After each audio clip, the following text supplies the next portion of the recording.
क्रिस्तम मेरे प्यारे भाई और बहनों, आप सभी को जय यीशु। आज हम देखने वाले हैं कि रक्षाबंधन में क्यों विश्वासी सम्मिलित नहीं होते, क्यों डरते हैं रक्षाबंधन त्यौहार को। इसके विषय में हम थोड़ा देर मनन चिंतन करेंगे। तो सबसे पहली बातें क्या है? सबसे पहली बातें है जो हमें शिक्षा मिला है वो कुछ हद तक सही नहीं है। पहली बातें क्या है? कुछ हद तक सही नहीं है। सही क्यों नहीं है? कि हर चीज़ों को मूर्ति पूजा हम नहीं बना सकते, हर चीज़ों को हम मूर्ति पूजा नहीं कह सकते। अगर ऐसे कहेंगे और ऐसे बनाएंगे, ऐसे हम मानेंगे हर चीज़ को मूर्ति पूजा, तो दुनिया में हम कहीं पर भी जी नहीं पाएंगे। यदि हम हिंदुओं के साथ रहकर उनके त्यौहार में सम्मिलित होते हैं तो उससे लोग हमें ये शिक्षा दे देते हैं कि ये मूर्ति पूजा है, इसमें सम्मिलित नहीं होना। ठीक है, तो इसके अनुसार जब हम जीवन बिताएंगे तो हम जहाँ कहीं भी जाते हैं इस दुनिया में, सब तो मूर्ति पूजा करने वाले ही हैं। अगर आप शहर जाएंगे घूमने या कहीं भी जा रहे हैं हम घूमने, वहाँ अगर किसी के दुकानों में, होटलों में चाय या नाश्ता करते हैं, वो भी हिंदुओं का है, वहाँ भी अगरबत्ती दिया लगाए जाते हैं। ऐसे हर जगह मिलेगा आपको। किराना दुकान है उनका, हर कार्य जो है वो हिंदुओं का है, हिंदू का दुनिया है जहां हम बसे हुए हैं और उनके बीच हम हैं। और ये लोग जब इस चीज़ों को क्या बोलते हैं मूर्ति पूजक बना देते हैं तो हम जिए कैसे दुनिया में? हमारे लिए तो सब चीज़ मूर्ति पूजा हो जाएगा। जो शक्कर हम किराना दुकान से लाते हैं और चाय बनाकर पीते हैं, अगर सही मायने में इनके नज़र से देखें तो वो मूर्ति पूजा का शक्कर हो जाएगा और उसे हम खा पी नहीं पाएंगे।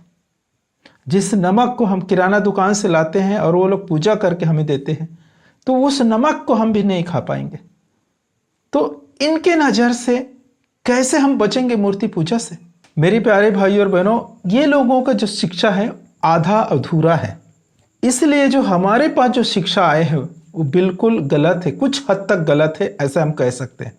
क्योंकि सब चीज़ों को हम मूर्ति पूजक नहीं कह सकते। हाँ, ईश्वर कहता है कि मूर्ति पूजा नहीं करना। और मूर्ति पूजा कौन करता है? जो लोग ईश्वर को नहीं जानते। जो लोग ईश्वर को नहीं जानते वो लोग मूर्ति पूजा करते हैं। जो ईश्वर को जानता है और उसके बाद कहता है कि ये इस दुनिया में कोई ईश्वर नहीं, पर सिर्फ एक प्रभु यीशु मसीह ईश्वर है, उसके बाद जो है वो कुछ भी नहीं है, वो ईश्वर ही नहीं है, तो वो कैसे मूर्ति पूजा होगा? हाँ, मूर्ति पूजक वो लोग हैं जो ईश्वर को नहीं जानते और समस्त सृष्टि को ईश्वर कहते हैं, वो लोग मूर्ति पूजा में आते हैं। मूर्ति पूजक है वो लोग। समझ गए बात? वो लोग मूर्ति पूजक है। कौन लोग? जो लोग ये कहते हैं कि समस्त जग ईश्वर है। कहने का मतलब कुत्ता ईश्वर है, बिल्ली ईश्वर है, जिसको भी देखे जहां भी देखे वो ईश्वर है, ऐसे कहने वाले व्यक्ति मूर्ति पूजक है। और जो लोग एक ही ईश्वर को जानते हैं और उसके छोड़ कोई ईश्वर नहीं, ऐसे कहने वाले लोग कहीं पर भी खड़े हो जाएं, कहीं पर भी खा लें, कहीं पर भी बैठ जाएं, कहीं पर भी उठे, वो मूर्ति पूजक नहीं है। तो ये लोग क्या कर दिए हैं? सभी चीज़ों को मूर्ति पूजक बना दिए। यही तो गड़बड़ी है। अगर हम मूर्ति पूजक है कर डर कर हम हिंदुओं के त्यौहार में सम्मिलित नहीं होते हैं, उनके साथ खाते पीते नहीं हैं, उठते बैठते नहीं हैं, तो क्या होगा? हमारे जो संबंध है वो टूटेगा। उनके और हमारे बीच में एक दरार पैदा होगा, फूट निर्माण हो जाएगा। और इसके कारण से हमारे जो बीच में प्रेम है वो नहीं रहेगा। फिर वो लोग प्रभु यीशु मसीह के पास आने का जो चांस है वो भी हम खो देंगे अगर ऐसे करते हैं तो। और ऐसे करके बहुत सारे विश्वासी है जो गांव में, शहरों में विरोध करवा रहे हैं। आप अक्सर देखेंगे गांव में जो विरोध हो रहे हैं, गांव से बहिष्कार हो रहा है, वो ऐसे नियमों को, ऐसे कारणों के, ये जो नियम है उसी के कारण है। मूर्ति पूजा करने वाले को करने दीजिए, हमें नहीं करना है, लेकिन उनके साथ रहना है। जैसे प्रभु यीशु मसीह आए इस दुनिया में, लेकिन प्रभु यीशु मसीह ये नहीं कहा कि तुम सब मूर्ति पूजक हो, मेरे से दूर हट जाओ, मैं तुम्हारे पास नहीं आऊँगा। प्रभु उल्टा ये कहता है कि मैं धर्मियों को नहीं, पापियों को ढूंढने आया हूँ। रोगी को वैद्य की जरूरत होती है। जो लोग स्वस्थ है उसे वैद की जरूरत नहीं है। ऐसे करके प्रभु यीशु मसीह कहता है, मैं धर्मियों को नहीं पापियों को बुलाने आया। तो जब हम भी पापी लोगों के साथ प्रभु यीशु मसीह के समान रहेंगे, उपदेश देंगे, चमत्कार दिखाएंगे, खाएंगे पिएंगे, तो उनमें से बहुत सारे लोग हैं जो पिता ईश्वर की महिमा करेंगे, प्रभु यीशु मसीह में विश्वास करेंगे और प्रभु यीशु मसीह के पास आ जाएंगे। यदि हम मूर्ति पूजा के डर से अगर उनके कार्यक्रम में सम्मिलित नहीं हो, तो उनके संगति में नहीं रहेंगे, तो कुछ लोग क्या 0 लोग भी नहीं बदल पाएंगे हम। और अगर सही रीति से अगर चले विश्वासी, तो उसके ऊपर सताव बिल्कुल नहीं आएगा, और वो साधारण से भी साधारण विश्वासी बहुत सारे आत्माओं को प्रभु यीशु मसीह के लिए जीत कर ला सकता है।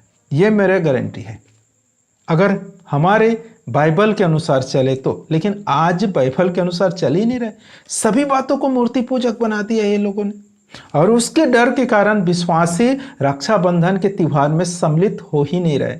सम्मिलित नहीं होते, उनके नज़दीक नहीं भटकते, और धीरे धीरे क्या है, वो विश्वासी समाज से, घरों से और रिश्तेदारों से सब बहिष्कार हो गया, बस्ती से बहिष्कार हो गया। उनके यहाँ कोई आए नहीं जा रहे हैं।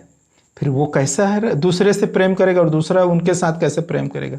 तो ये है मेरे प्यारे भाई और बहनों कि हमें जो गलत शिक्षा मिला है, जो सही शिक्षा नहीं मिल पाए, इसके कारण से ये जो हमारे बीच में जो गड़बड़ियाँ हैं वो इसी के कारण हैं। अगर हमें सही शिक्षा अगर मिलेगा तो हमें हमारे अंदर हमारे ऊपर कोई भी सताव नहीं आएगा, और हमें देखकर बहुत सारे विश्वासी, बहुत सारे लोग हैं जो दूसरे लोग विश्वासी जरूर बन जाएंगे। तो यही मेन कारण है कि हमें धमकाते हैं, डराते हैं और मूर्ति पूजा के नाम से लोगों से अलग कर देते हैं। तो इसे समझना है और सही रास्ते में चलने की कोशिश करना है।